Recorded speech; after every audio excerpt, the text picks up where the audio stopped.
and this Sanskritization concept was given by M.N. Srinivas. This concept was given by M.N. Srinivas. And this was based on field study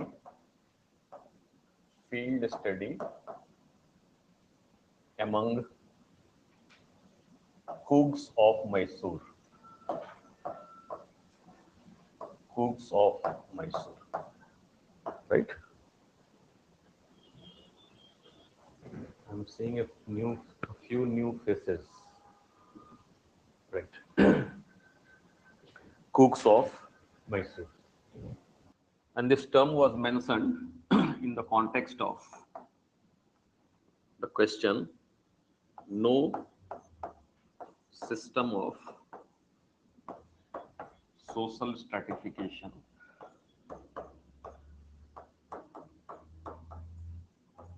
is completely open,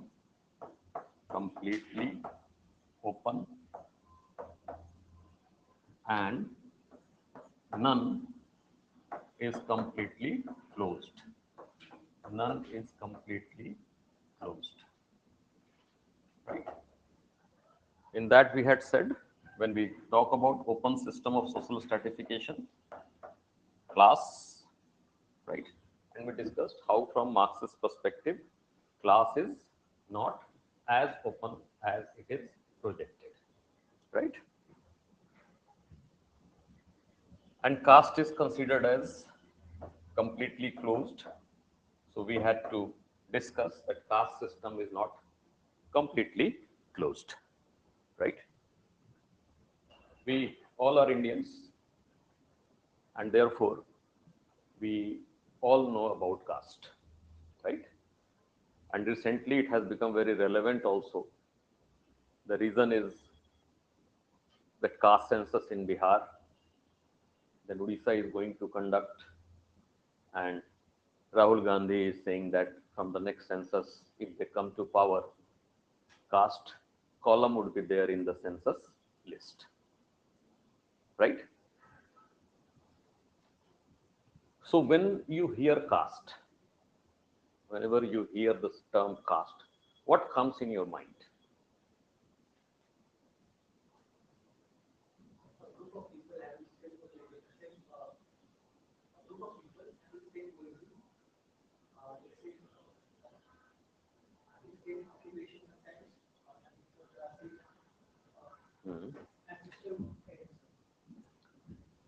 So basically, this technically it is said, caste is ascriptive in nature. Ascriptive in nature means you are born into a caste, right? Second, in Indian society, different castes are arranged in hierarchy, right? Castes are arranged in ranks. Castes are arranged in ranks, right? Next is status or rank of a caste never changes. Status or rank of a caste never changes. That is, if a caste is low, it remains low, and if a caste is high, it remains high, right? Now, definitely, this study by M.N. Srinivas was conducted in 1940, right? Today, the situation is different, but in 1940, perhaps this caste ranking was more strict, right? And there was a lot of differential privileges and discrimination between the castes. Right? Lower castes had many, they were deprived of many kinds of rights. Lower castes were deprived of many kinds of rights, right? Means they were deprived of political rights, economic rights, prestige was quite low, right? And they suffered acute poverty also, right?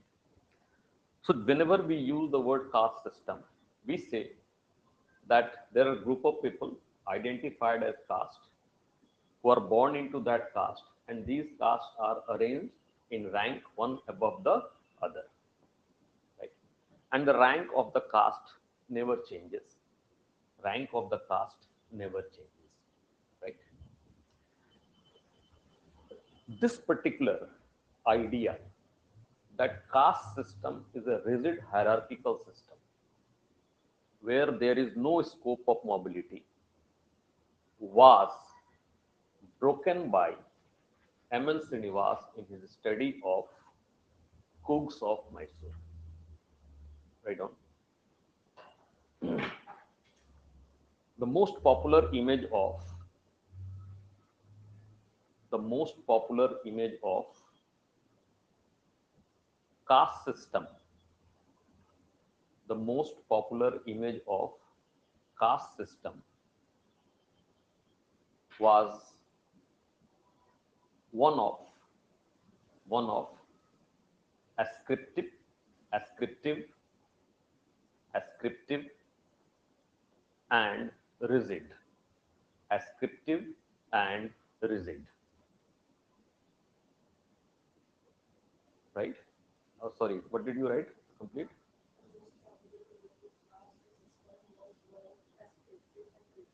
Ascriptive, ranked, arranged, ranked, ascriptive, ranked, and rigid. That is a person. That is a person. Write down. That is a person is born in a caste. That is a person is born in a caste. The status of that caste is fixed. The status of the caste is fixed, and it never changes. It never changes. Right? This myth was created by this myth was created by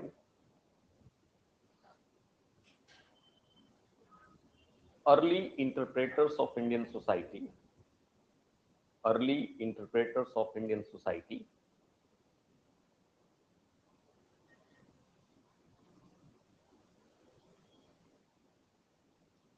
the Orientalists, the Orientalists, the missionaries, the missionaries, and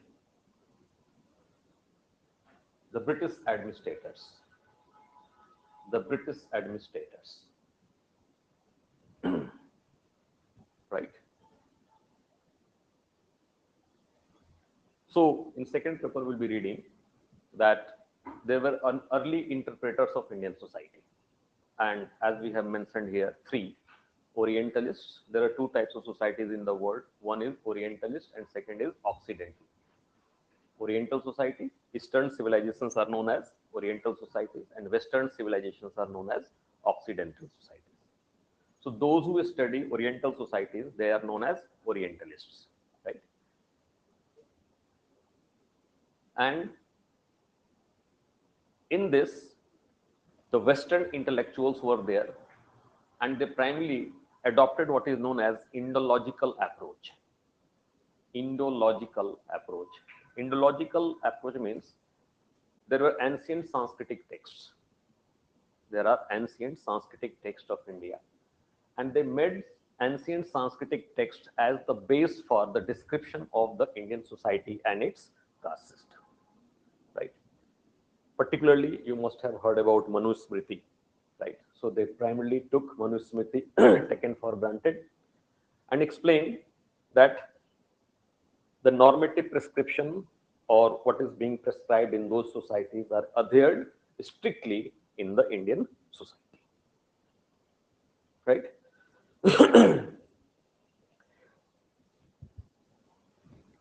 M.N. Srinivas and G.S. Ghurye, there are two sociologists, right?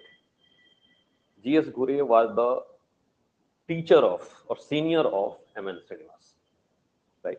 And about G.S. Ghurye, it is said, while others were sociologists of India, while others were sociologists of India, Ghurye was the only Indian sociologist of his time. Ghurye was the only Indian sociologist of his time. Means before him, whoever are called as sociologists, they were not Indian, they were foreigner, right? And they explained Indian society from Western perspective.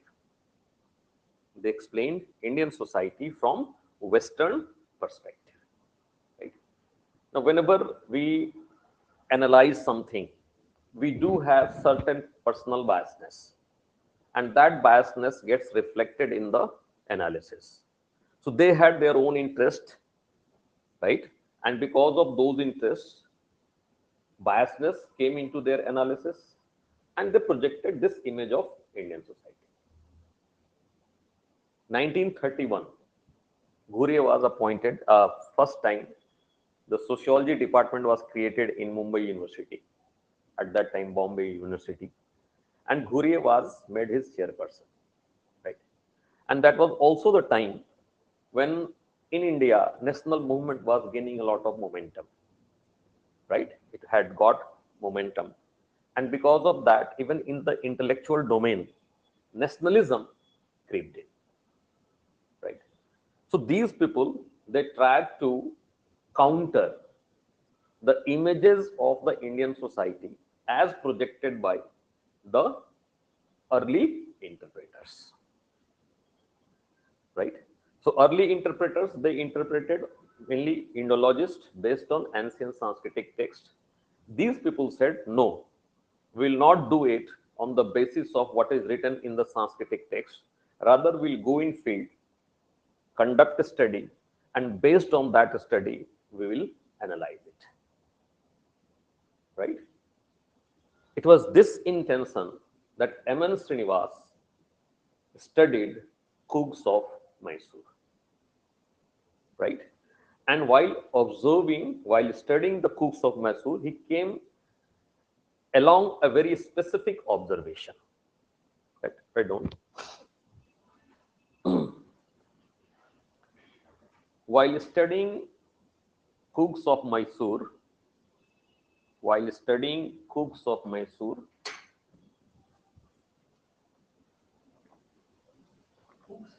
Kurgs, Coorgs, while explaining Kurgs of Mysore, Srinivas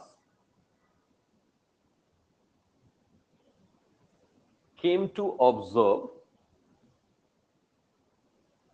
a very specific behavior, a very specific behavior. We'll stop. He found he found lower caste. He found lower caste emulating the culture of Brahmins. Lower caste emulating the culture of Brahmins, culture or way of life, Brahmins. Emulating, Emulating, emulating, not humiliating. Emulating the culture of the Brahmins in anticipation, in anticipation of their status, improving their status in the local hierarchy, improving their status in their local hierarchy. They were also discarding, they were also discarding those ways of life those ways of life that were against the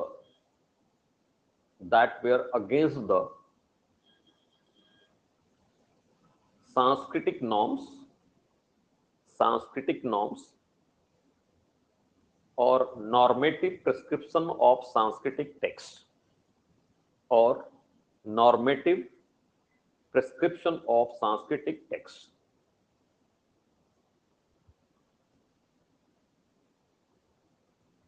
In this endeavor, in this endeavor, in this endeavor, some were successful too. Some were successful too, attaining the status of Brahmin, attaining the status of Brahmins, attaining the status of Brahmins, right? Srinivas called it Brahmanization. Srinivas called it Brahmanization. Srinivas called it Brahmanization, right? So in Coog region, Brahmins were at the top. Some lower castes were emulating their behavior and discarding some of their own in anticipation of improving their status in the local caste ranks. And a few were successful too. A few were successful too. They attained the status of Brahmin, right? That means what we have written here, the status of a caste never changes. That was found to be wrong. That was found to be wrong, right? Head on further. Later on, later on, later on, later on, Srinivas found that this process, Srinivas found that this process takes place in other areas too, in other areas too, but in each case,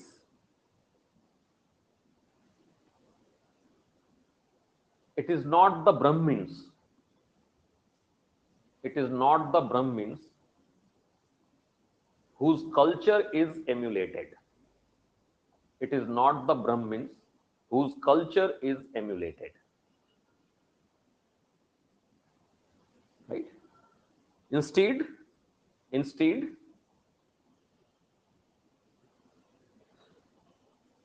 the top ranker,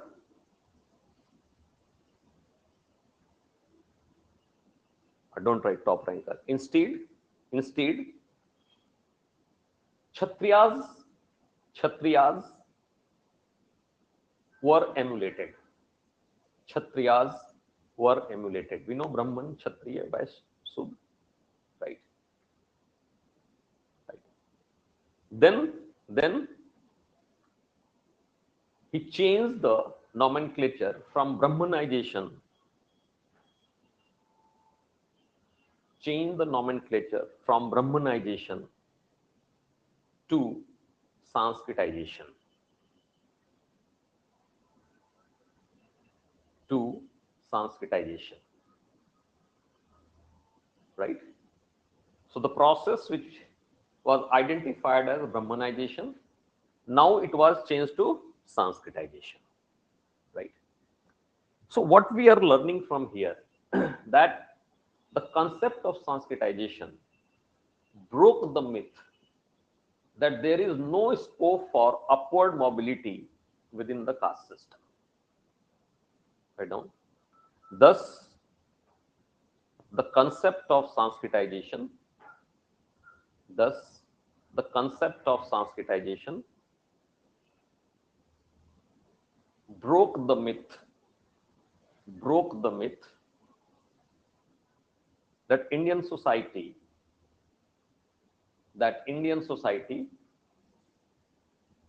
comma, its caste system its caste system is completely closed,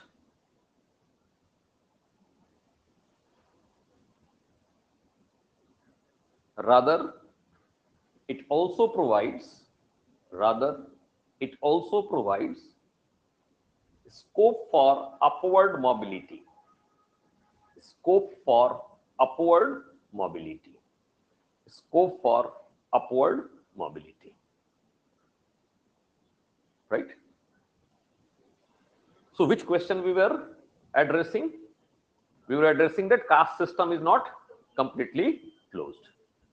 So Sanskritization, the concept of Sanskritization argues that caste system is not as close as it is described or is considered. Rather, within caste system also, upward mobility takes place. Upward mobility takes place. Let me finish first this question, then we'll go for the details of Sanskritization. Right. So right now, what did we learn? That this concept of Sanskritization, what it provides, what it gives us, that mobility in caste system takes place. Mobility in caste system takes place. Right? Means caste move upward. Right? There is another term that is called as desanskritization. Desanskritization. Desanskritization.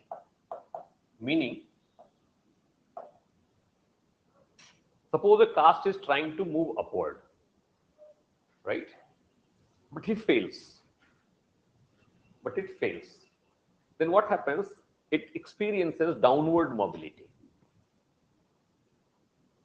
It experiences downward mobility, means whatever its rank was there, pehle, it goes down below that also. It goes down below that also. For example, in Cook's region itself, the story is of blacksmiths, smiths of Mysore, right? They suffered desanskritization. They suffered desanskritization, and even untouchables refused to take food from them. Even untouchables refused to take food from them. So this is a case of downward mobility. Sanskritization is case of upward mobility, and desanskritization is a case of downward mobility. When attempt to Sanskritization fails, many times desanskritization takes place, as example Smiths of Mysore. Right? So what we have come to here, class is not completely open and caste is not completely closed. But we have to see the difference in the process of mobility in the class system and in the caste system. There is a particular difference, right? Distinction between mobility in class system and caste system. Distinction between mobility in class system and caste system. Right? If you see class system, in class system, the cases of mobility is that of individual mobility. Individual mobility. Cases of mobility is individual mobility. That is, an individual moves up or down in the system. An individual moves up and down in the system. But when you see caste system is not a case of individual mobility, it's a case of group mobility, not a case of individual mobility,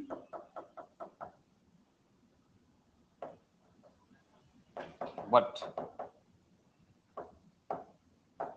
group mobility. Group mobility, right? That means the whole caste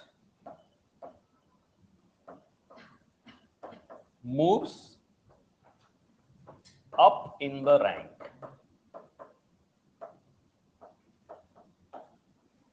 The whole caste moves up in the rank, right? So it's a case of group mobility, right? Group either goes up or goes down. The second difference is it is inter as well as intra generational. Inter as well as intra generational. Means in the lifetime of a person, that is called intra-generational, and between the lifetime of two generations. For example, son of a farmer becoming IAS officer is example of intergenerational, right? Whereas a mechanic becoming owner of an industrial house is example of intra-generational mobility, right? So this is fast. This is fast, right? But as far as Sanskritization is concerned, Sanskritization or caste mobility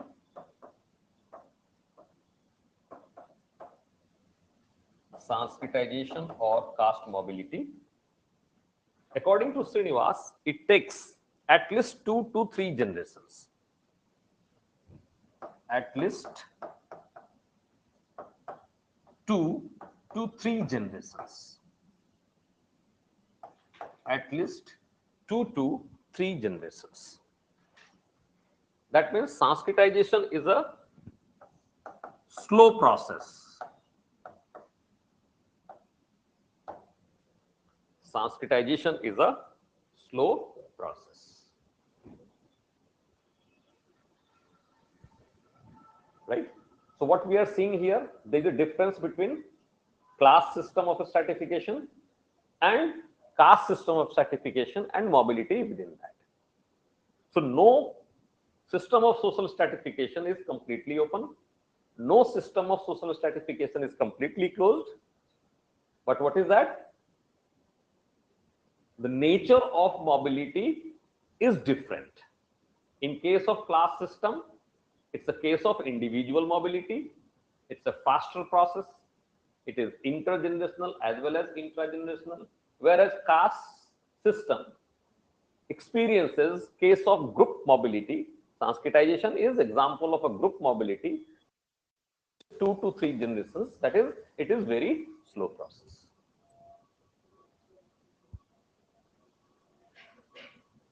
Right?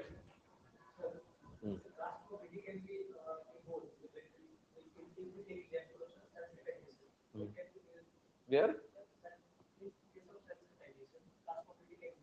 Yes. That is also a case of caste downward mobility. Sanskritization moving up, desanskritization going down. I will explain that. अगर ऊपर जाता है तो Sanskritisation हो गया, नीचे जाता है तो वो डिसंस्कृताइजेशन. ठीक है? Right now what we were addressing, that no system is completely closed, no system is completely open. Class system is not as open as it is projected, and caste system is not as closed as it is projected.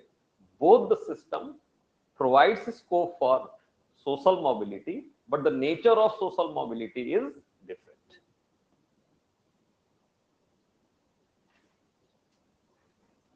Right? There is a book by M.N. Srinivas, Social Change in Modern India. Social Change in Modern India. In that book, this Sanskritization versus Westernization, there is a topic. So from there also you can read Sanskritization. From Modernization of Indian Tradition, first chapter, there also you can read Sanskritization. I am giving you the detail of that. I am definitely going to further explain how this process occurs. Give the heading Sanskritization. Give the heading Sanskritization. The concept of Sanskritization, there will be a repeat of few sentences. The concept of Sanskritization was propounded by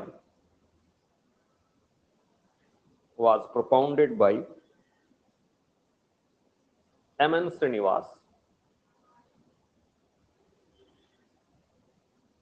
in his book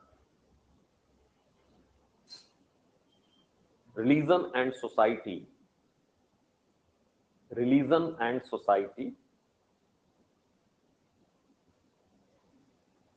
among the Cougs of South India. Among the Cougs of South India.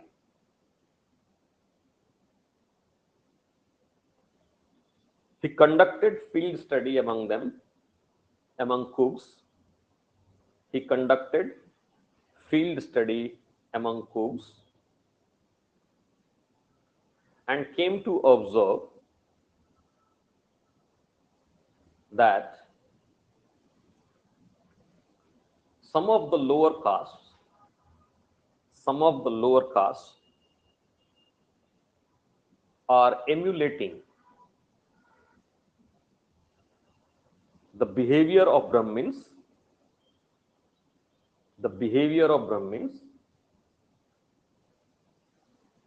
and discarding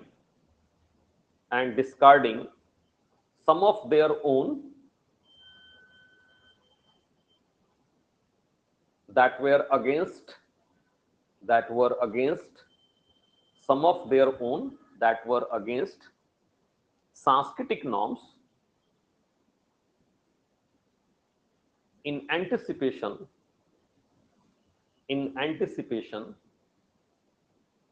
of improving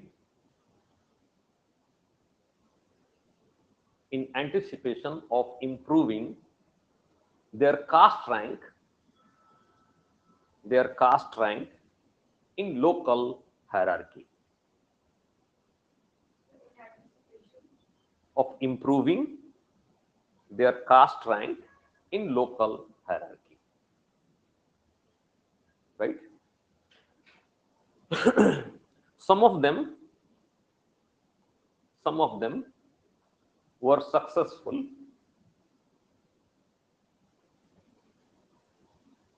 in attaining the Brahmanical status.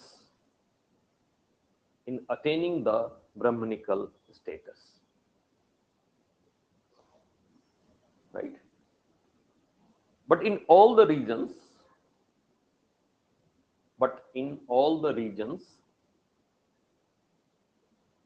it were not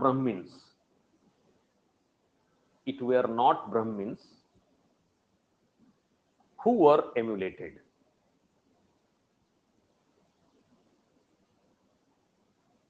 Instead, the dominant caste of that area, the Kshatriyas,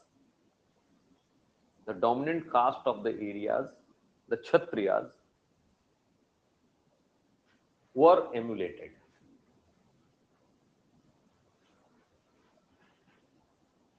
Right? So, this process of social mobility is called as Sanskritization. Later on, he added one more element into this. Sanskritization has three models. First is known as Brahmanical model, right? Second is known as dominant caste,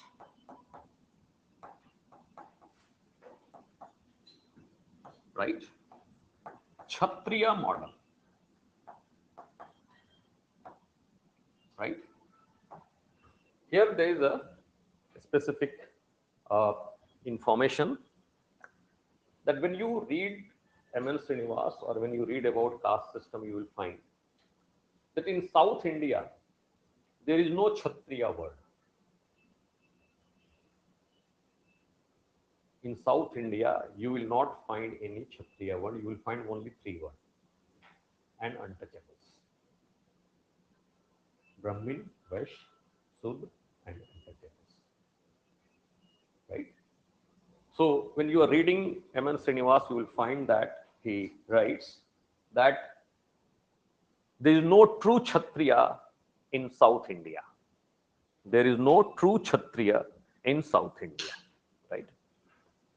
And that's why you will see that the backward caste movement that began in South India, right?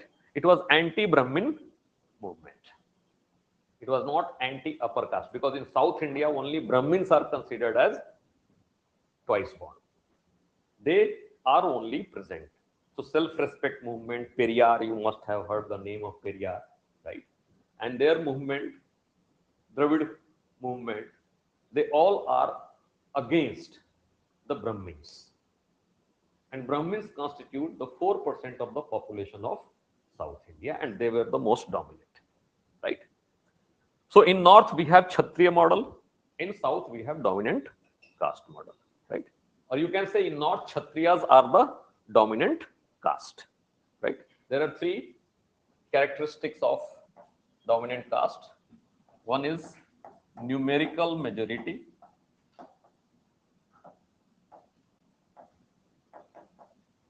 Second, land ownership. And third, politically powerful. Politically powerful.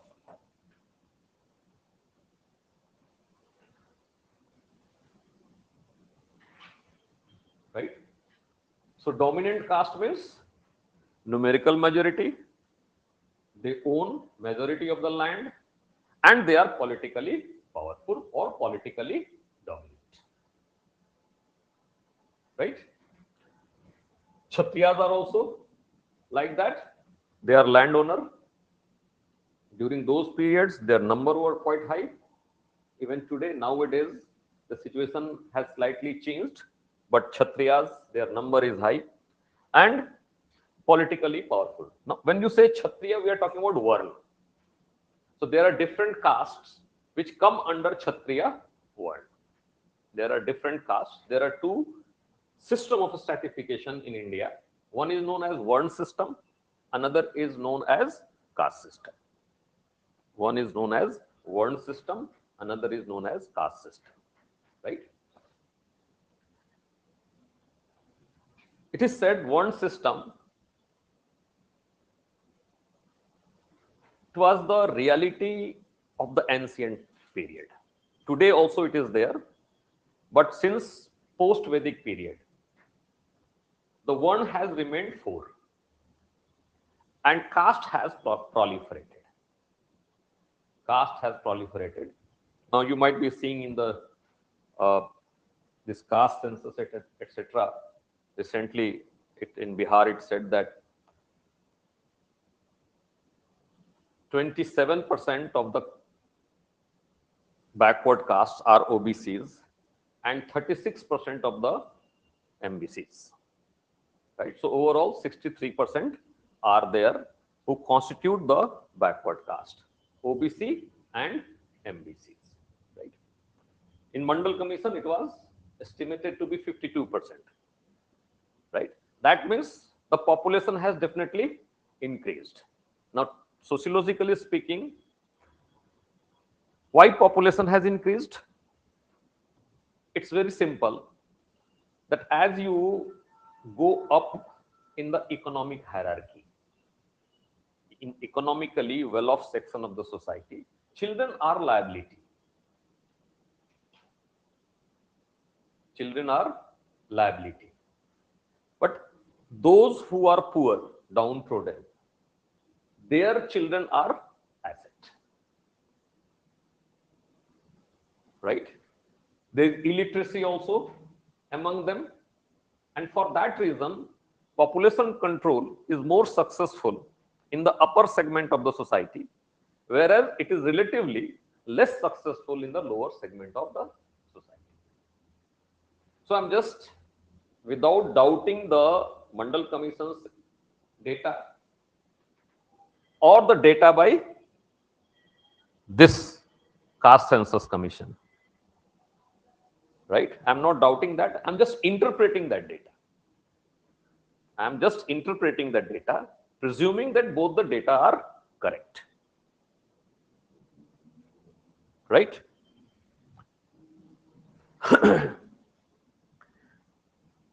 There is a third element into it. There is a third element into it. Right? Which says exposition to new ideas inherent in Sanskritic texts. Inherent in Sanskritic texts. Exposition to new ideas inherent in Sanskritic texts. There are numerous Sanskritic texts, right? And in all those, there are plethora of ideas. It is not necessary that we are aware of all. Right? It may happen, like it happens that when you are reading a book, you understand many things, but you don't understand many things also. And you keep on reading again and again what you find again and again, you are getting new ideas. Right? New things you observe. It happens. A repeated study. Right? So it may happen with the Sanskritic text also. So if people are exposed to those ideas which were previously unknown, that is also known as Sanskritization. Right? So these three are the characteristic feature of Sanskritization. These three are characteristic feature of Sanskritization. Right? Next point, right down. According to Srinivas, according to Srinivas,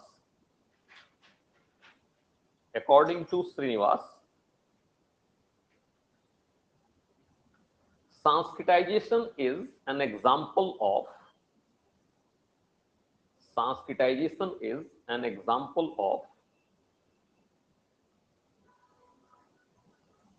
cultural mobility per se, PERSE, cultural mobility per se. Per se means only. Per se means only. It doesn't bring any structural change in the society. It doesn't bring any structural change in the society. Right?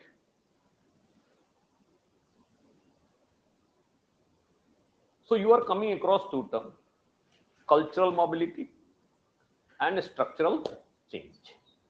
Right? Let us understand what is the meaning of this structural change.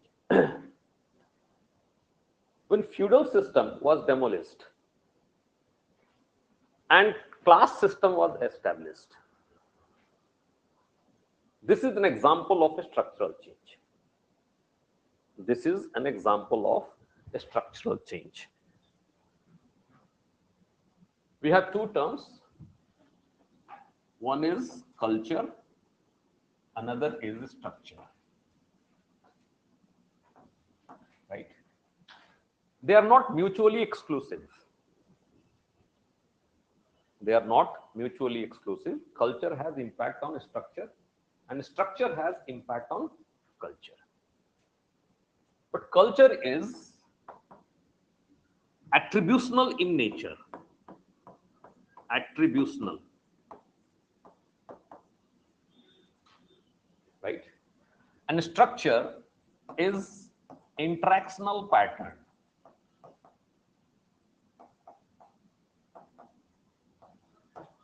Structure is interactional pattern. So social structure is defined as a repetitive pattern of interaction. A repetitive pattern of interaction is described as social structure. Right? Means a pattern is existing and that is repeated by the people while interacting. Right?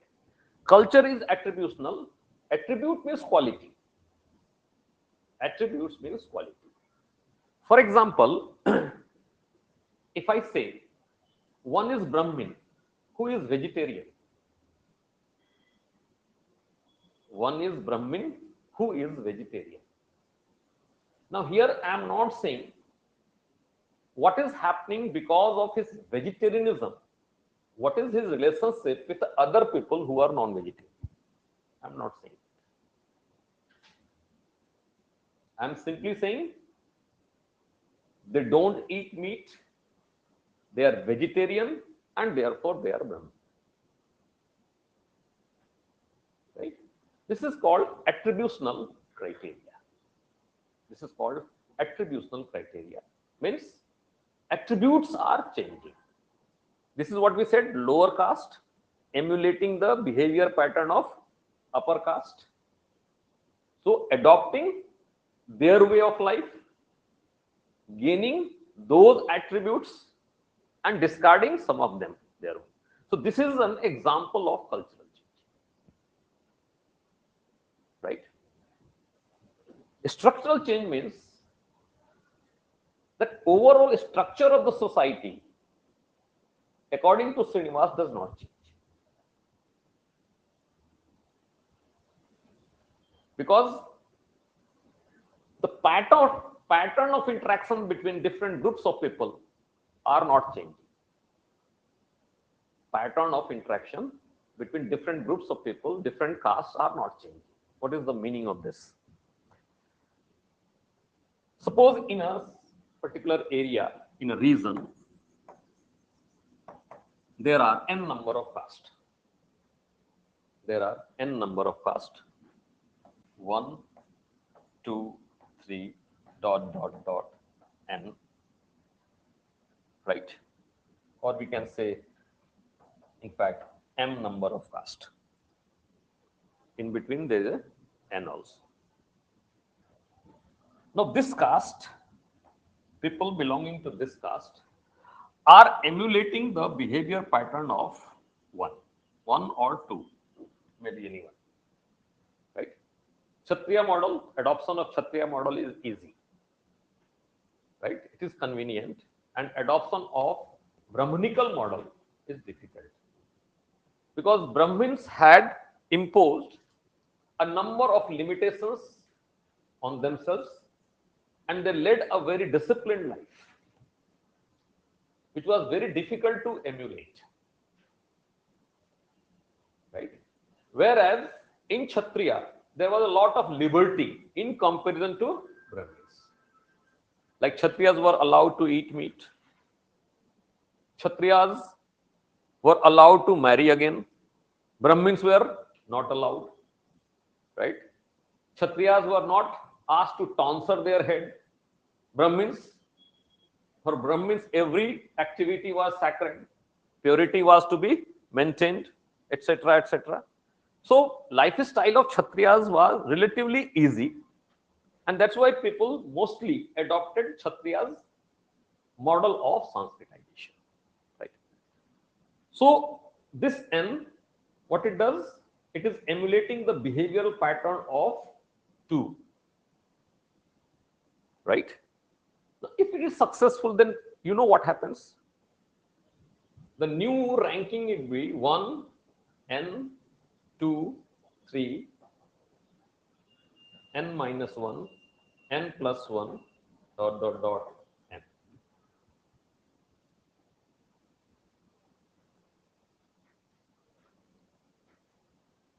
This N moved above 2 and 2 came down here, N minus 1, N plus 1, in between N went up, right? Now only the name had changed, N here to here. Otherwise, do you see any change in the overall arrangement? This was also hierarchical, and this is also hierarchical. This is also hierarchical. This is also hierarchical, right? That's why Srinivas said that Sanskritization is an example of cultural change per se, or cultural mobility per se. It is a case of only cultural mobility. It does not bring any structural change in society. Means the pattern of interaction that was prevailing, it remains same. The only position has changed. So he says it is an example of positional change also. Right down. Cultural oblique positional change. Cultural oblique positional change. Cultural oblique positional change. Right? He said later on, we will refute it also, that actually it does bring a structural change. It does bring a structural change that we'll be discussing. Right? Are you getting it? So what is happening here? A caste who is lower in rank, emulating the behavior pattern. That means here what you are finding, N is challenging the position of 2. N is challenging the position of 2 and claiming either superiority or equality.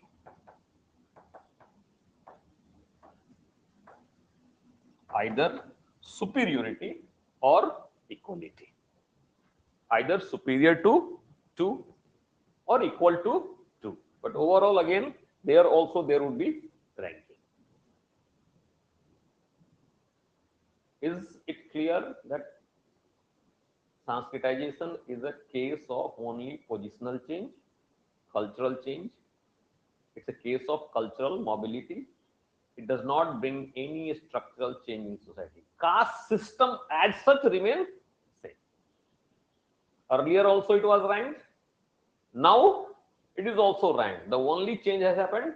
The rank of a caste has changed. जो पहले नीचे था वो ऊपर हो गया. Rank of a caste has changed. That is the only change that has occurred according to M.N. Srinivas. कहाँ change आ रहा है? वो पोजिशनल चेंज कहलाता है. वो स्ट्रक्चरल चेंज तब होगा जब हायरार्की जो है वो इक्वलिटी में बदल जाए. पैटर्न ऑफ इंटरेक्शन जो है वो चेंज हो जाए, तब उसको स्ट्रक्चरल चेंज कहते हैं.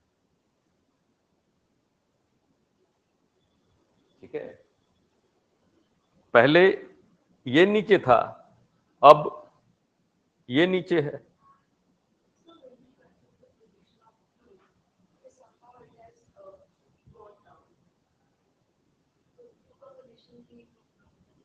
टू का पोजीशन भी चैलेंज तो उसी का पोजीशन हो रहा है ना.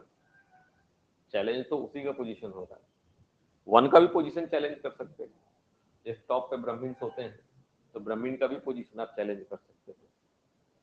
ठीक है, मैंने एग्जांपल लिया कि let us presume that the n is challenging the position of 2, right? Okay, now see here what is happening. n is challenging the position of 2, right? n is challenging the dominance of 2. Will 2 accept it? No. So they would retract, they would react.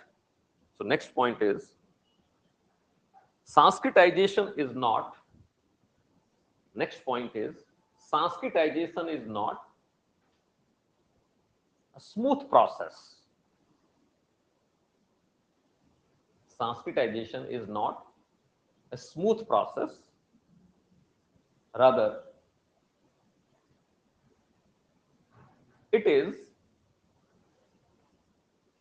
reacted violently. It is reacted violently against the aspiring caste by the dominant caste.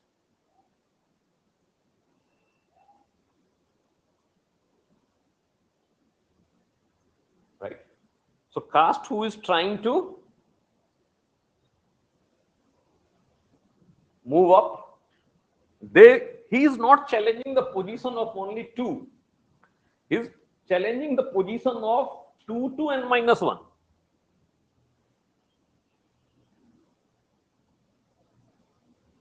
Right? Because if n goes here, all would be coming down. If n comes here, now definitely n was considered lower, now it will be considering itself superior, so their relationship would be also changing. Right? Earlier you were not sitting on chair in front of them, now you are sitting on chair in front of them. Right? So this is definitely being challenged. This would be reacted against. So Sanskritization is not always a smooth process. Always word use. Sanskritization is not always a smooth process. उसको बोलो temperature कम कर दे, बढ़ा देगा. Call him.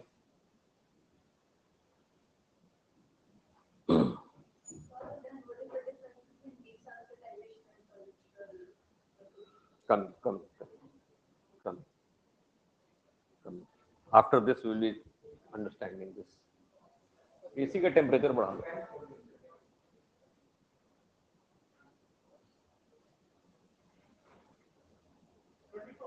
20 कितना है? 23 कर दो.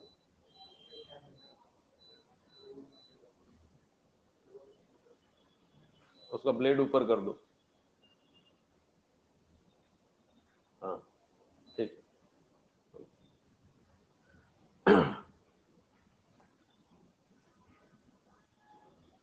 Now here you see the relationship of n with caste above them is also not only changing. His relationship with the caste below them is also changing. Now this was just above this. Now it has gone too far. Right? Now what happens? You see here, which desanskritization we are talking about. 3 to n minus 1. 2 to n minus 1, all positions are being challenged. So all these people would be rally behind 2.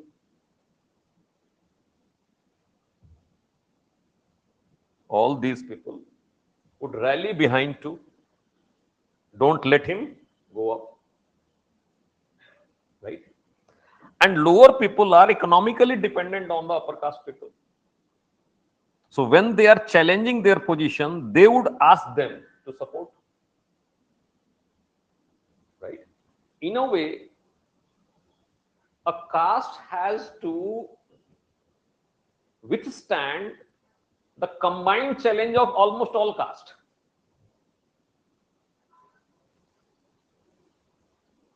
Right? So in certain cases, what happens? The attempt fails. Now, if it is powerful enough, empowered enough to challenge and get the success, okay. But if it is not, then what will happen? The upper caste would ask these people to refuse taking food from them. This is called desanskritization. This is called desanskritization. Right? Smiths of Mysore, who were at the position of N, tried to become Brahmin, but they went lower than the untouchables. This is called desanskritization. Smiths of Mysore. Right? Yes.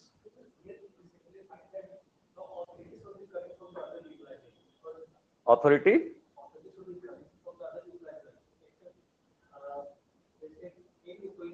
Uh-huh. Uh-huh.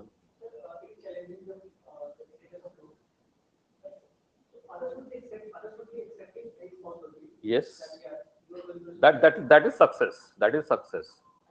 When you are successful, that means what you are asking for, other people are accepting it.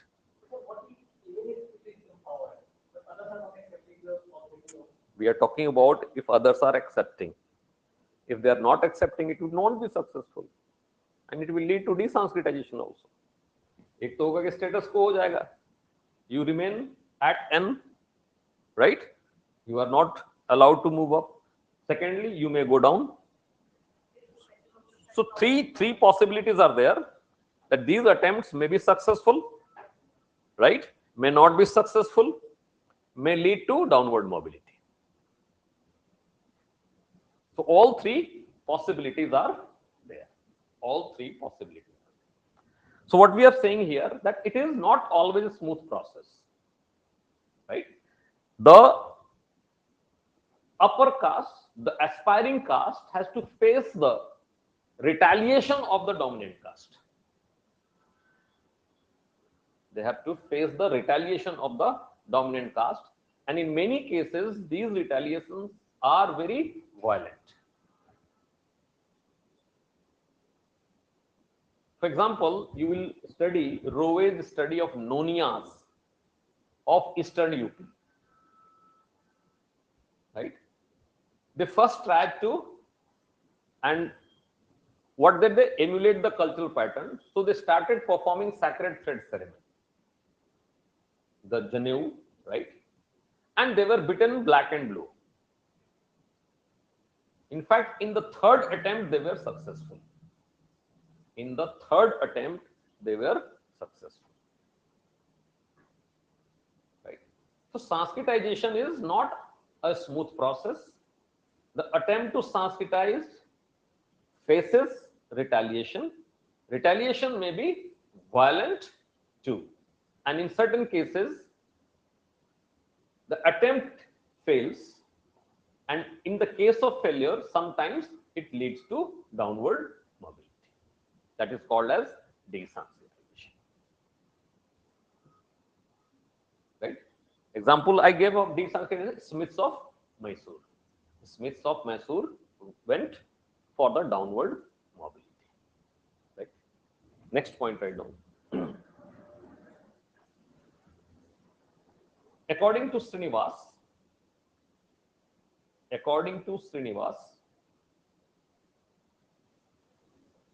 Sanskritization breezes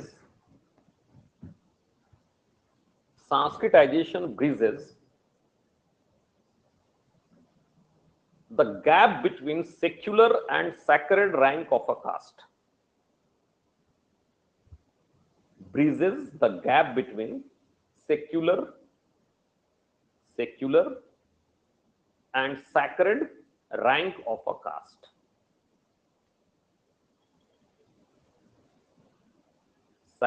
Secular and sacred rank of a caste. See what exactly happens. It happens due to certain events, certain changes, certain reforms, certain conditions. What happens? The economic and political status of the lower caste improves due to certain reason. The economic and political status of the caste, aspiring caste improves, right? This may be for any reason. This may be for any reason, right? For example, Nonias flourished when Britishers brought a tax rule, right, on brick making. So they benefited from it. Similarly, toddy tappers of Kerala, toddy, that is the liquor, that natural liquor, toddy, huh? Right? So there also contract system was brought by the Britishers, and for that reason, what happens? These people benefited, right? So somehow, either economically or politically, a caste gets emancipated, right? And when a caste gets economic and political emancipation, then he does not remain satisfied with his ritual status. So economic and political status is called secular, and ritual, the ranking, is called as sacred or ritual, right? Right down. Whenever a caste,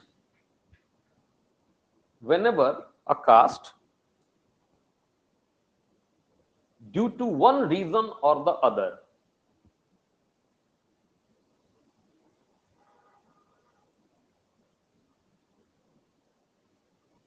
economically or politically emancipate, economically or politically emancipate, they try to improve, emancipate, emancipate, emancipate. They try to improve their rank on the ritual scale, rank on the ritual scale,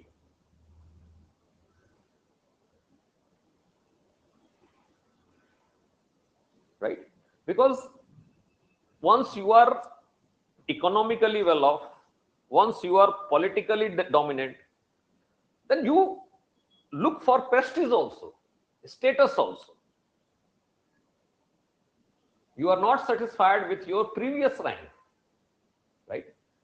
And why people accept them? Because they become economically and politically dependent on them. People accept it because they become economically and politically dependent. For example, in UP and Bihar, though for some reason Akhilesh Yadav says, गर्व से कहो हम शूद्र हैं, right? गर्व से कहो हम शूद्र हैं. But at the same time, Yadavas also claim that they are the descendant of Sri Krishna. And Sri Krishna was a Kshatriya, right? Now, why Yadavas aspire to or claim this? Because there is a story behind that. That in the early period of 20th century, due to British policy and British divide and rule policy, the concept of backward class was brought. The backward class concept, you know, OBC, MBC, it's not caste, it's class. But Supreme Court of India had adjudicated a caste is also a class of citizen in India. A caste is also a class of citizen in India, right? So backward caste and backward class, right?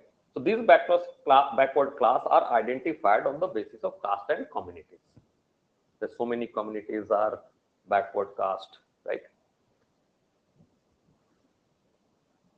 So Britishers were quite clever, and they were always with an intention to divide Indians, to create fissures amongst Indians, and prevent rise of nationalistic movement, right? So they coined this term backward class to denote those castes and communities who had failed to take up the English education, who had failed to take up the English education, right? Now, definitely, they don't play blind. They saw this was the reality. This was the reality, and when you read second paper, you will find that when the English education was or scientific education was introduced in India, only upper caste got educated. And the reason was upper caste had already a literary tradition, and lower caste lacked the literary tradition. Secondly, the facilities were not sufficient to provide education to all. So there were many reasons, and for those reasons, what happens? Mostly the upper caste people got educated, right? So this was the reality, also objective reality. This was that yes, 80% of the people had remained uneducated, illiterate, right? So now, based on this reality, they tried to create the fissure, right? Upper castes are also to be blamed, right? And they provoked further that you have been backward because of these people, and therefore backward caste would not provide support to the upper caste. And mostly in national movement, the members were mostly of upper caste, right? So this was a well strategized, orchestrated divide and rule policy, right, to create division in Indian society. Now this is from the Indian point of view I am explaining. Now at that time what happened, that among the backward class also there were some upper and some lower. There also ranking was there. So Yadavas was at the higher level. Yadav, Kurmi, Koiri. If you go Lingayats in Karnataka, Vellalas in Tamil Nadu, Kapus, Patels, etc. So these castes, they led the movement. And in eastern UP and Bihar, Yadavas, there were many castes which were related to milch cattle. They gained the name, they came under one umbrella named Yadav. Right? Earlier, Yadav was not a caste. Ahir was caste, Garedia was caste, Gop was caste, Gwala was caste. So there were many castes. And all these castes were linked with the milch cattle or milk related activities. Milch cattle or milk related activities, right? So they came together and acquired an umbrella named Yadav. And that's why Yadav's population is quite high, 14% in Bihar and UP, right? So due to certain reason, they economically also got well off, and they politically also got well off, because 40% and democratization of Indian society was taking place, right? So they, because of this economic and political and emancipation, they tried to claim themselves Kshatriya status, right? And at that point of time, Bhumihar Brahmins were the dominant caste of those regions. There is a caste called Bhumihar Brahmins, right? So Yadavas tried to perform sacred thread ceremony,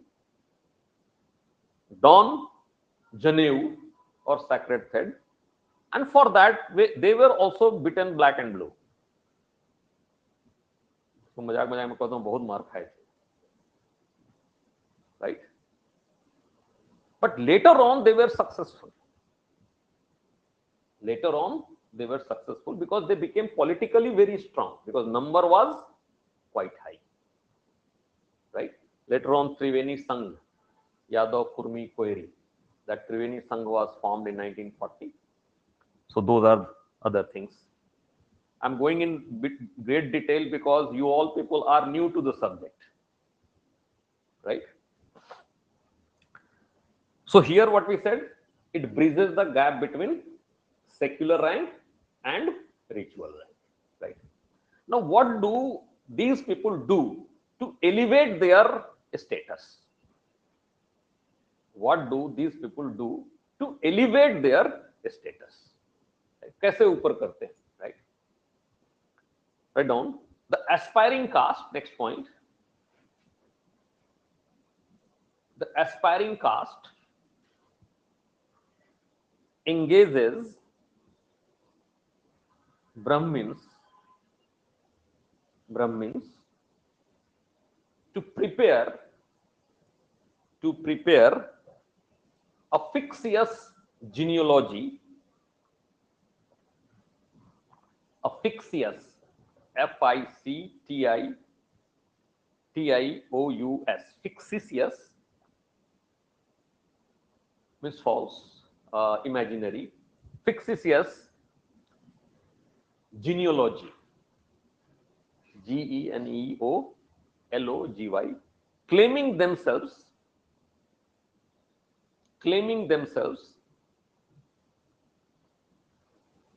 as descendant of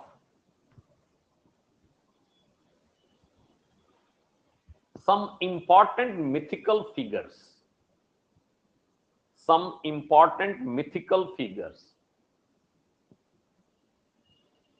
right? For example, some claimed we are descendant of sun, we are descendant of moon. Those who claim descendants of sun, they called themselves Suryavanshi Rajput. Those who claim descendants of moon, they called themselves Chandravanshi Rajput. Right? In Madhya Pradesh, you will find there is a caste Rajput that is called Bisan Rajput. Right? And Yadavas claim themselves as descendant of Sri Krishna. Sri Krishna, who was born to a Kshatriya parents but brought up in a milkman family that suits their profession. So it was carefully identified descendants. That Sri Krishna was, because Yadavas are related to milk activities, Sri Krishna was born into two of Kshatriya parents but brought up in a milkman family. So it suits their status. Right? So, and they engage Brahmins themselves to prepare the fictitious genealogy. Right? And Brahmins, they do it. Why? Because now they have been economically and politically dependent on them. Right? After this,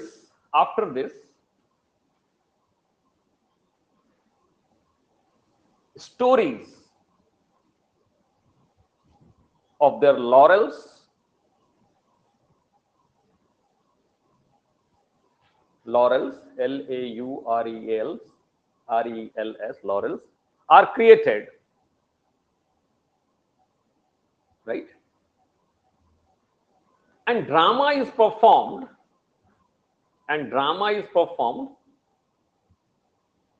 from village to village,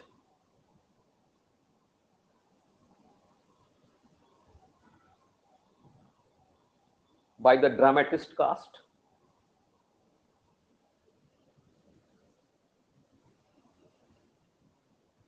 So what they do, they create a story of bravery, laurels, then ask these people to perform drama from village to village,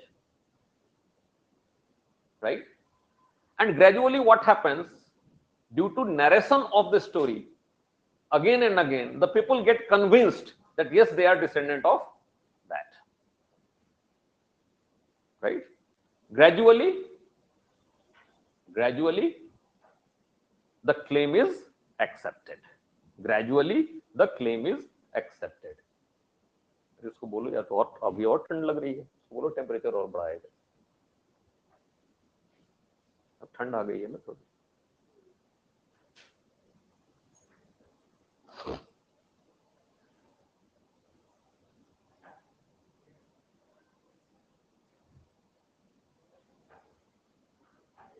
और बढ़ा दो यार, बहुत ठंड लग रही है, मुझे ठंड लग रही है यहाँ पे.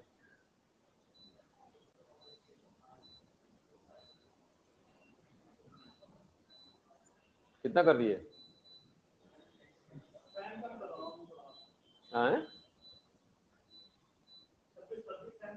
हाँ फैन कम कर दो, हाँ ठीक है, स्पीड कम कर दो. I was myself shivering. Right? So this is how they, because people become economically, politically dependent on them, then these stories are narrated, and if you say one story and again, then people also get convinced it to be true. And this way, within some generations, what happens? They attain success. If they attain success, right? I don't. The process of Sanskritization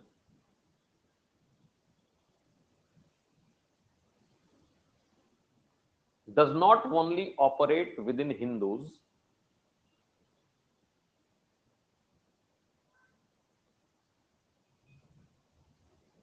but outsiders too.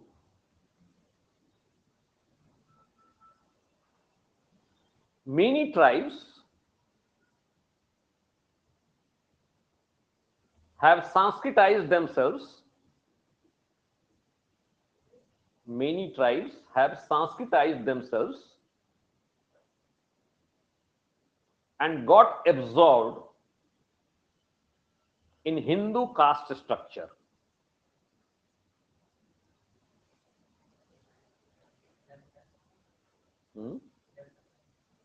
क्या कर रहे हो? Got themselves absorbed in Hindu or simply caste structure, right? For example, Rajgons of Bastar. Rajgons of Bastar. Example, Rajgons of Bastar. Mahisyas of Bengal. Pahadis of Himalaya. Pahadis of Himalayas. Rajgons of Bastar. Mahisyas of Bengal. Pahadis of Himalayas. Means many castes, many tribes, right? They wanted to be absorbed. They wanted to become part of the Hindu society, right? And therefore they Sanskritized themselves and became part, got fully assimilated into the Hindu caste structure. Means this particular process operated among the outsiders also. Many foreign invaders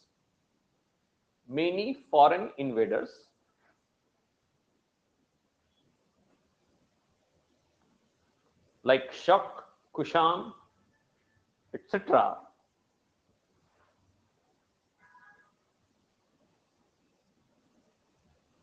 have no more any identity. Shak, Kushan, etc. They were foreign invaders, and now they are fully assimilated in the caste system. Which status they got, I don't know. Mostly they would have got the Kshatriya status because they were the ruler, right? But they also assimilated themselves in society, right? So it does not operate only within Hindus, it operates among outsiders too. And that's why Ghuriye says tribes are backward Hindus. Tribes are backward Hindus were called by G.S. Ghuriye. We'll see that later on, right? Next point, write down. Sanskritization is not always beneficial to all members of aspiring caste. To all members of aspiring caste.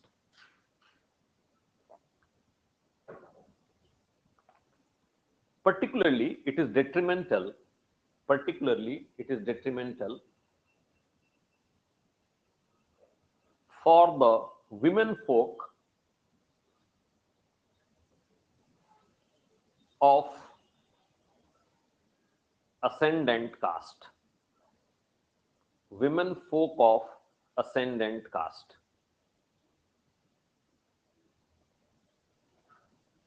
It is because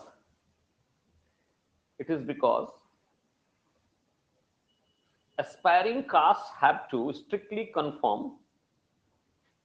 Aspiring caste has to strictly conform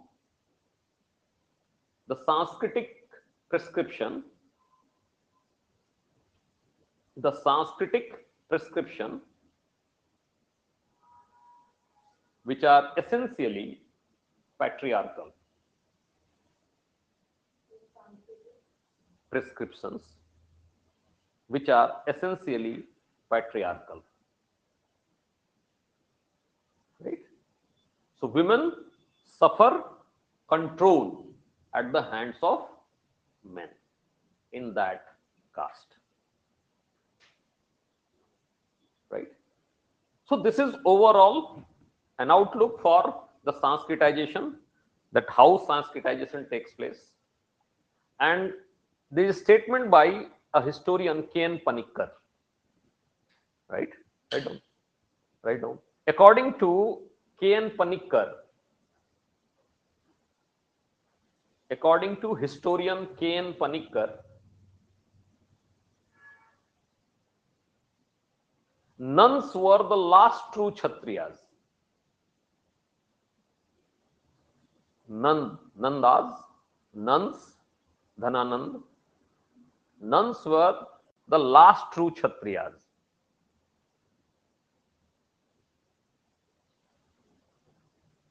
All subsequent Kshatriyas,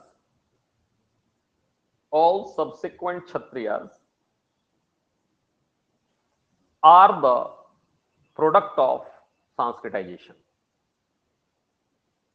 Are the product of Sanskritization.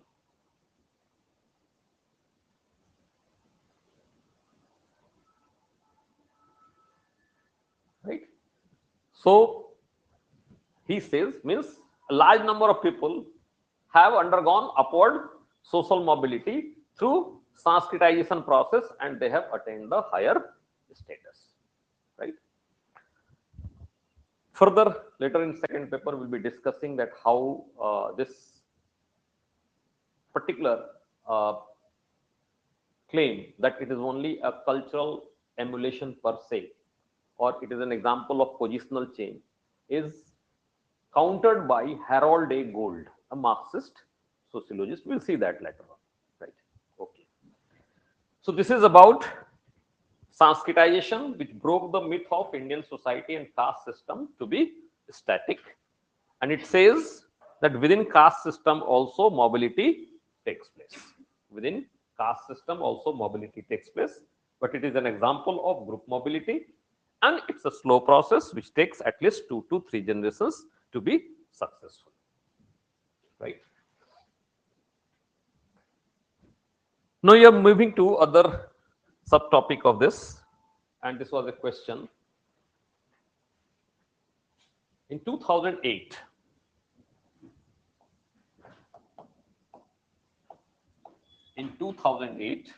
a question was asked: when does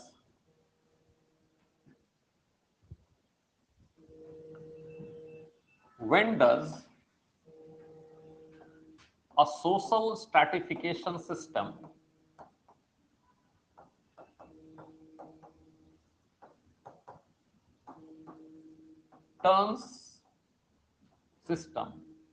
turns hierarchical? When does a social stratification system turns hierarchical?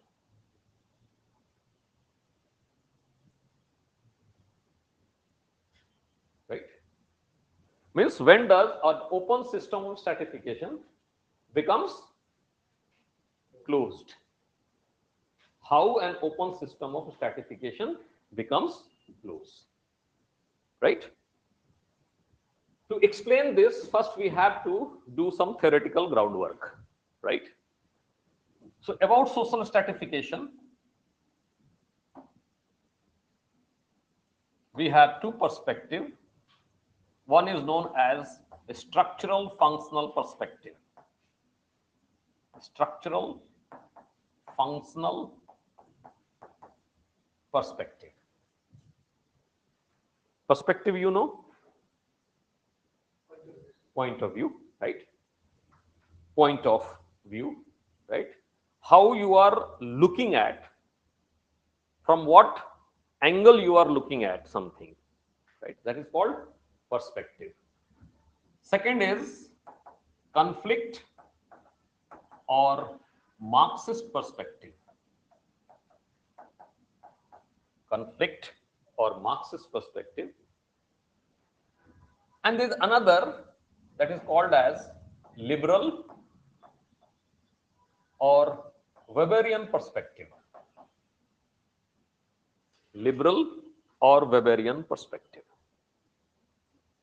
right? So three perspectives are there: a structural perspective or a structural functional perspective. Sometimes you will come across not a structural functional, only functional perspective, right? At an appropriate time, I will be distinguishing between functional and structural functional approach. Second is conflict or Marxist perspective, right?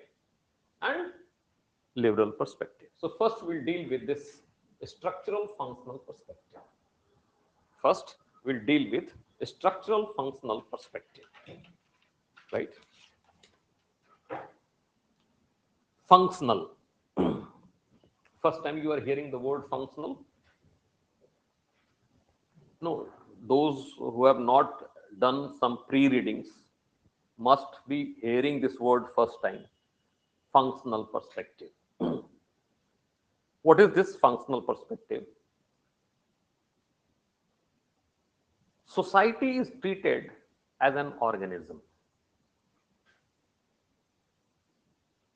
Society is treated as an organism, as there is life of an organism. Let us take our own body. We are also organism, right? And we have different parts. Part of our body, organs are there, right? Society is also treated as like a human being. Don't say human being like a man, because man is biological, human is social, right? So this, what is the characteristic feature of this organism? What is the characteristic feature of this organism? You will see that if there exists an organ in our body, if there exists an organ in our body, it positively contributes in our survival, right? It is positively functional for us, right? And no two organ oppose each other's function. That is, they are dependent, interdependent, right? So this structural functional approach is based on organismic model of society. It treats society as an organism, right? And as organism,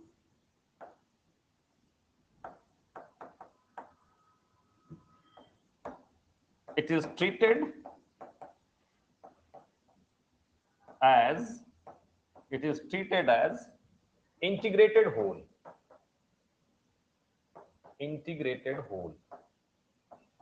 right?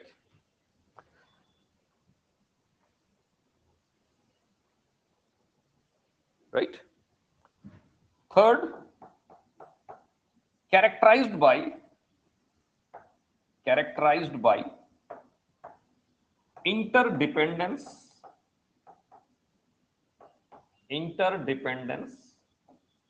of the parts, right? And all parts are considered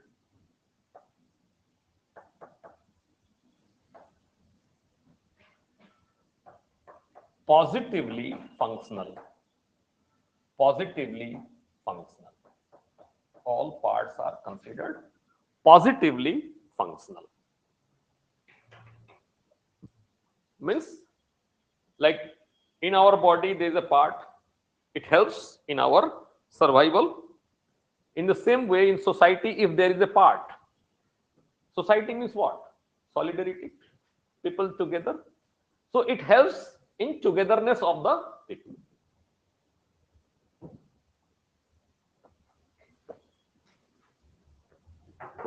Are you getting it? So this is the life of an organism. And structural functional or functional approach in sociology, it treats society as an organism and accordingly it analyzes. Right?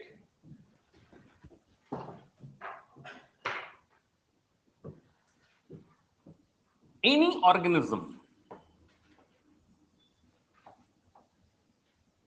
organisms have certain need. Any organisms have certain needs. These are called functional prerequisites.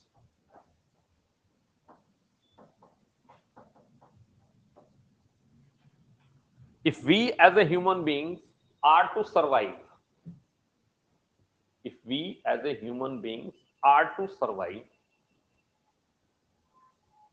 we need to eat, we need to respirate, we need to sweat, excrete, we need to move, right?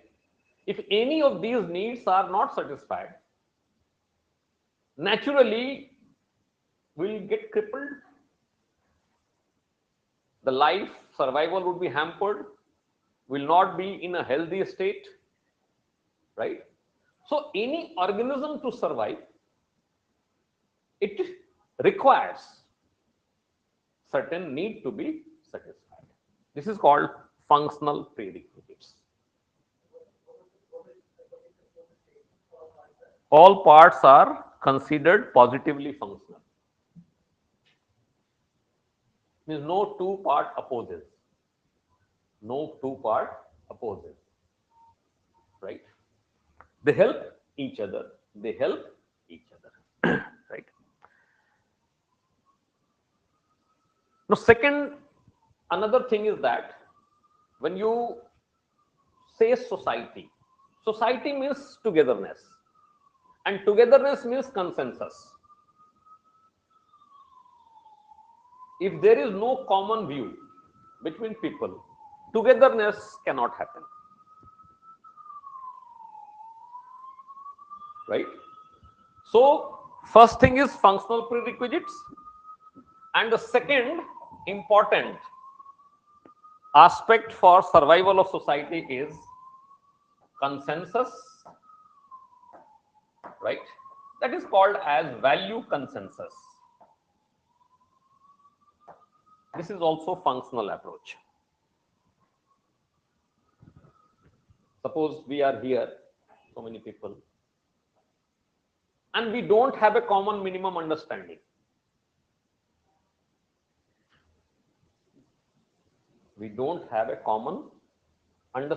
Will this class survive? Right? Means what? There is consensus among us that we have to act like this. This is called also value consensus. So as far as this structural functional approach is concerned, two people are there. One is Talcott Parsons. Parsons. He is also a structural functionalist, Talcott Parsons. What he says right now, social stratification is derived from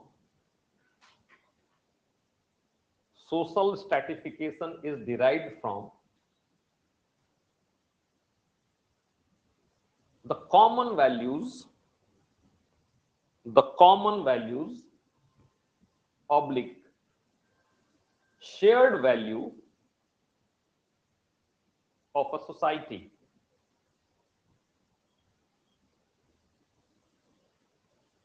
Right? Value, we all know, yesterday we had discussed in detail what we considered as right,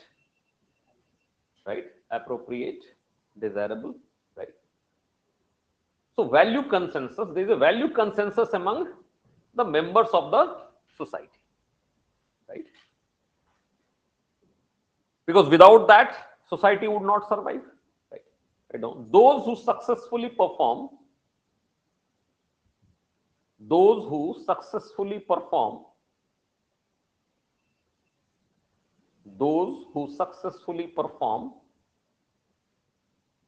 in terms of societal values,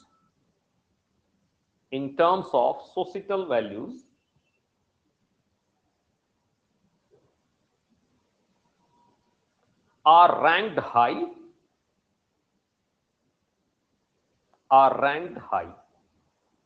For example, if a society places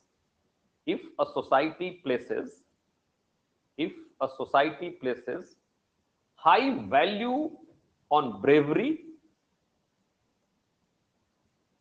and generosity,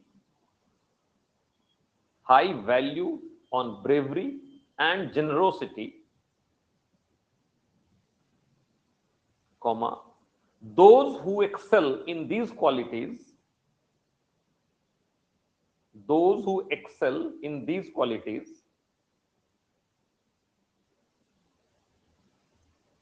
receive high rank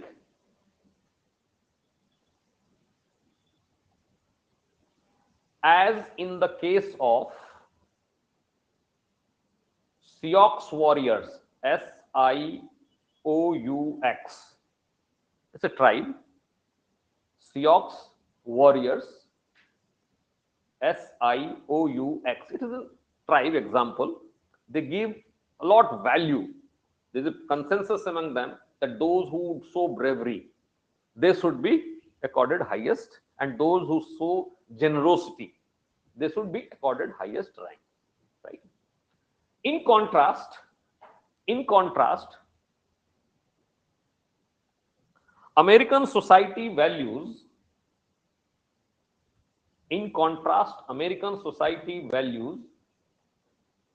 individual achievement. American society values individual achievement and efficiency in economy.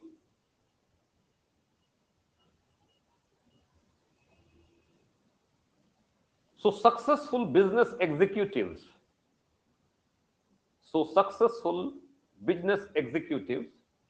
receive high rank.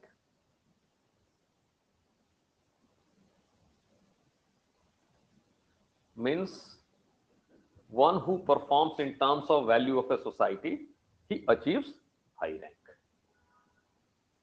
Right? And since value is integral to every known society, without value there cannot be society.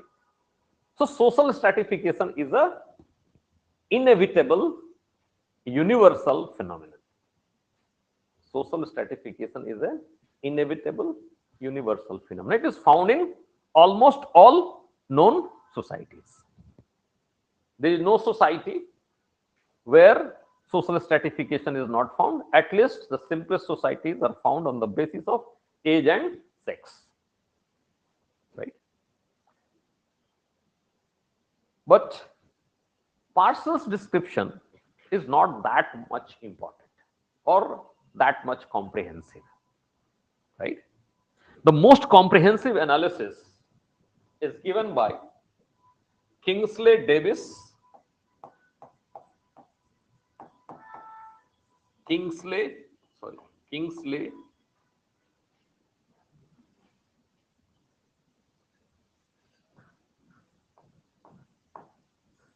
Davis and Wilbert Moore. Wilbert Moore in 1945 in an article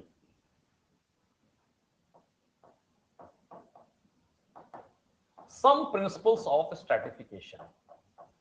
Some Principles of Stratification.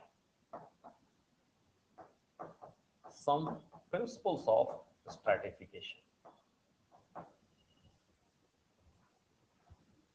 In 1945, these two people wrote an article, and the name of the article is Some Principles of Stratification. And there they have actually analyzed comprehensively what causes social stratification.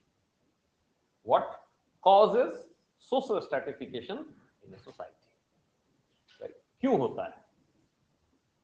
Right? And they say on the basis of functional prerequisites. Right? So their analysis is based on organismic analogy, functional prerequisites,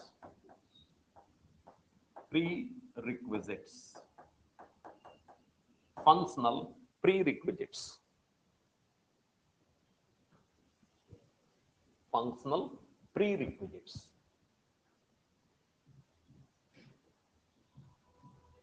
Means these are the needs which must be satisfied in order to survive. They must be fulfilled. They must be fulfilled. Right? I'll take a new slide for that. Two functional prerequisites they have identified. Two functional prerequisites they have identified. One is known as effective role allocation. Effective role allocation.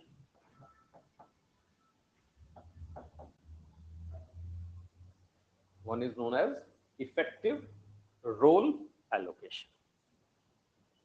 Right? And second is known as effective role performance. Effective role allocation, and second is effective role performance. Right? Meaning what? In a society, there are many roles, many positions, many roles. Right? Let us have some little bit discussion on this idea of role, status, and role. Status and role. Right? There are two meanings of status in our sociological discourse. Two meanings of status. One is simply any social position. Right? So one meaning is any social position.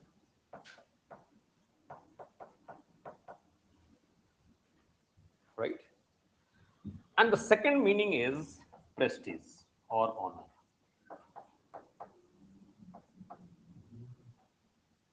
Right? Right now, this status is in reference to any social position. For example, right now I'm a teacher. The teacher is a social status. You are a student. Student is a social status. You are son and daughter. Son and daughter is the status. I am father. Father is status. Right? I am member of Unacademy. So this is my position as faculty of sociology. So that is my status in Unacademy. Right? So status simply meaning social position. Right? One person occupies many statuses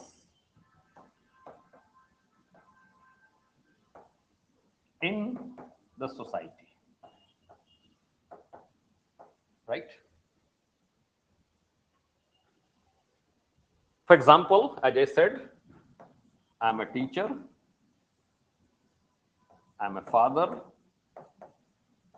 I may be member of a club, etc. So on. Right? So simultaneously, I'm holding many statuses. Right? This is called status set. This is called status set. One person occupies many statuses, right, in the society, and that is called status set. Right?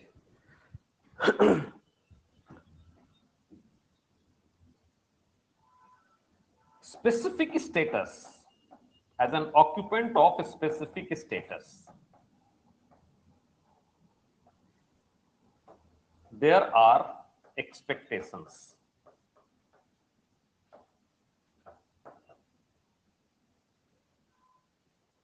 Associated with a status, there are many expectations.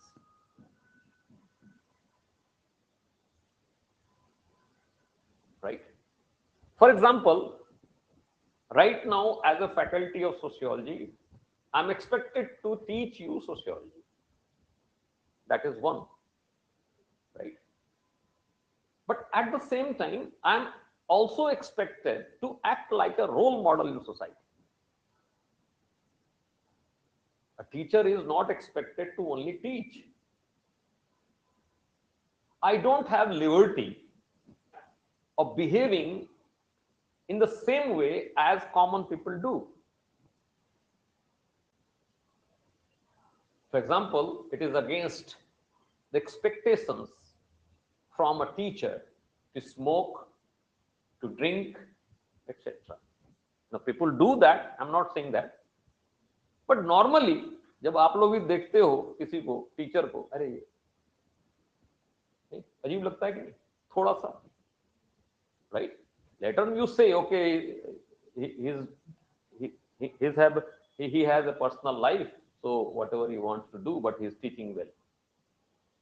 But at least, right? If your parents come to meet me and at that time I'm smoking, I don't smoke, right? So naturally at that time, the parents would be hesitant. Should I enroll or not? What kind of person is this? What would be he teaching? So it's not only teaching sociology, but certain other behavioral aspect also, right? So one expectation is role, but there are many expectations. That is called role set. So expectations associated with one status is many roles, many expectations, and that is called role set. Right? In a society, there are multiple roles to be performed.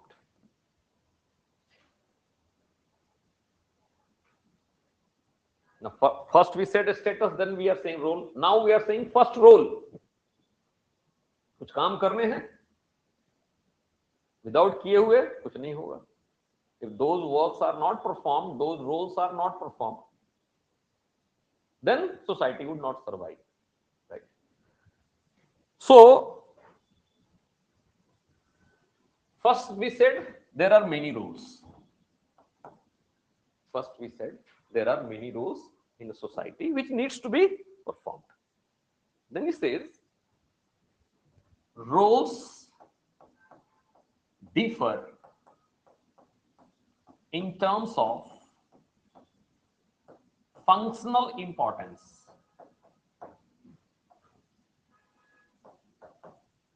Rule differs in terms of functional importance. Role differs in terms of functional importance. Some role is functionally more important and some role is functionally less important. You can say more or less important means more demanding, less demanding. It's not about priorities. It's about more challenging and less challenging. More challenging and less challenging. Right? Now, as far as this functional importance of a position, he says it is assessed on the basis of two criteria. The functional importance of a position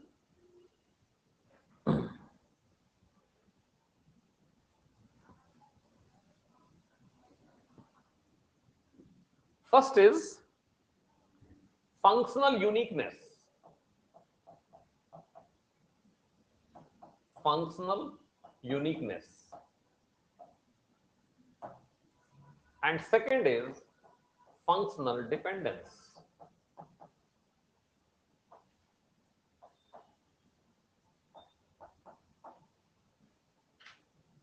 A role is functionally unique, meaning no other role can replace it.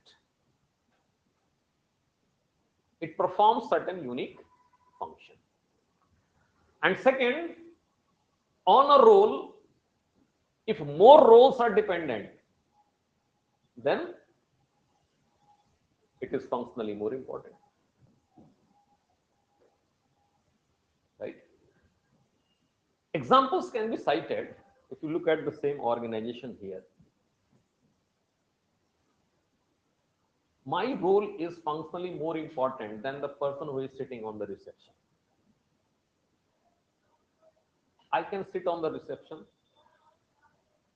very easily learn, but can he teach sociology? This is the interpretation. This is the interpretation of this person. Right? When we say in a hospital, doctor's role is functionally most important. But this is a matter of interpretation. If patients does not come in a hospital where doctors would perform.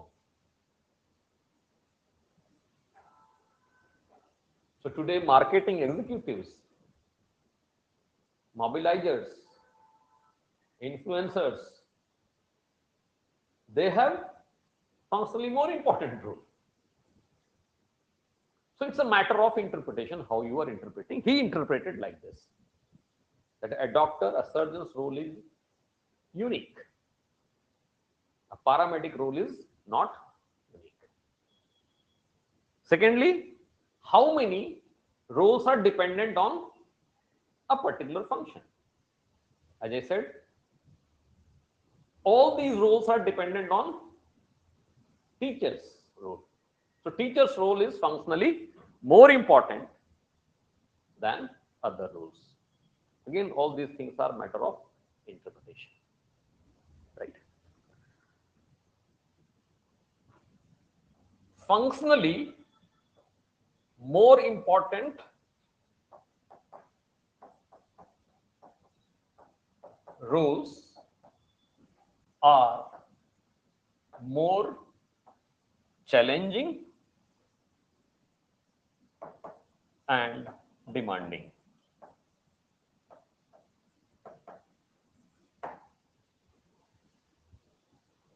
More challenging and demanding.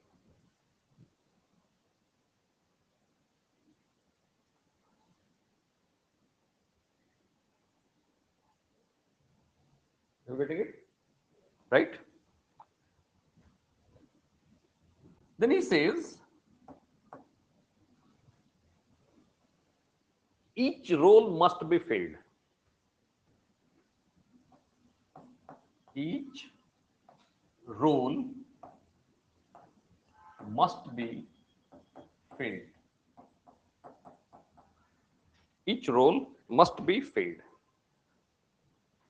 Meaning,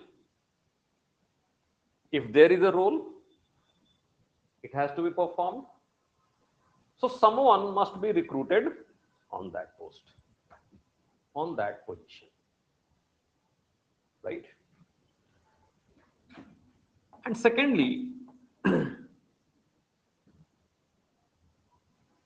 the most talented should be recruited on the most challenging position or functionally more important position. Right? Most talented should be recruited on the most demanding position.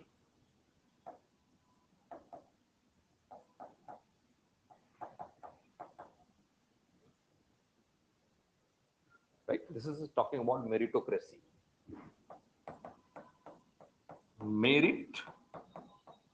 Meritocracy. Merit should be criteria. One who is appointed on a position must be the ablest person to perform that role. Ablest available person. Right? That means here, if you are saying this meritocracy, that means what? There has to have tool of assessment of merit, tool of assessment of merit, whether a person is meritorious or not, he has the ability or not, right? That has to be assessed. This I have written due to certain other reason. Are you getting it? Right? Then he says, effective role performance. That means the person who is appointed must perform the role in the most effective way. Right? For that, first requirement is training. First requirement is training. The person who is recruited on a position must be trained. For example, tomorrow when you will be successful, you will be going to Labasna and you will be trained to perform the role. Or even today, right now, whatever you are doing, it is a training. Right? He says, training. During training, one makes sacrifice. One makes sacrifice.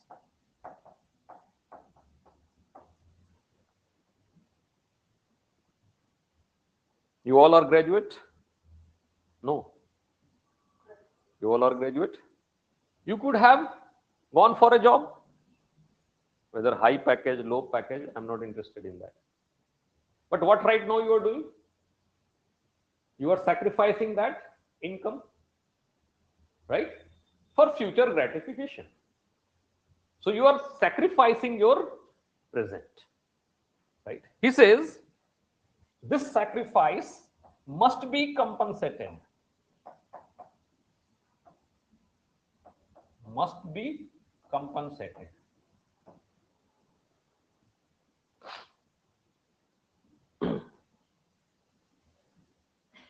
Right? And this compensation in terms of high reward. More the sacrifice you make, more should be the reward. To compensate this sacrifice that you are making during training must be compensated. Second thing he says that the person who is recruited must perform his role. What is it called? The word is just conscientiously. Conscientious performance.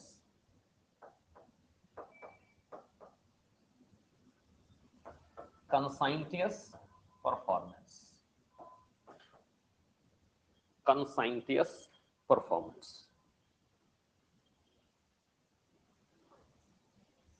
Right? Means dedicated, motivated, right? So you should perform the role diligently. You should be motivated to work hard and perform the role effectively, right? He says this conscientious performance requires incentivization, incentives. Why would you be doing 24 hours job as an IAS officer if you are getting the same salary, same perks, same prestige, and same power as a clerk? Would you do that? क्या कहते हो तुम लोग interview में? Why do you want to be IAS officer? Eh? Because we want to serve the nation, right? And at that time, if it says, okay, you serve the nation, but you will not get salary, will you serve?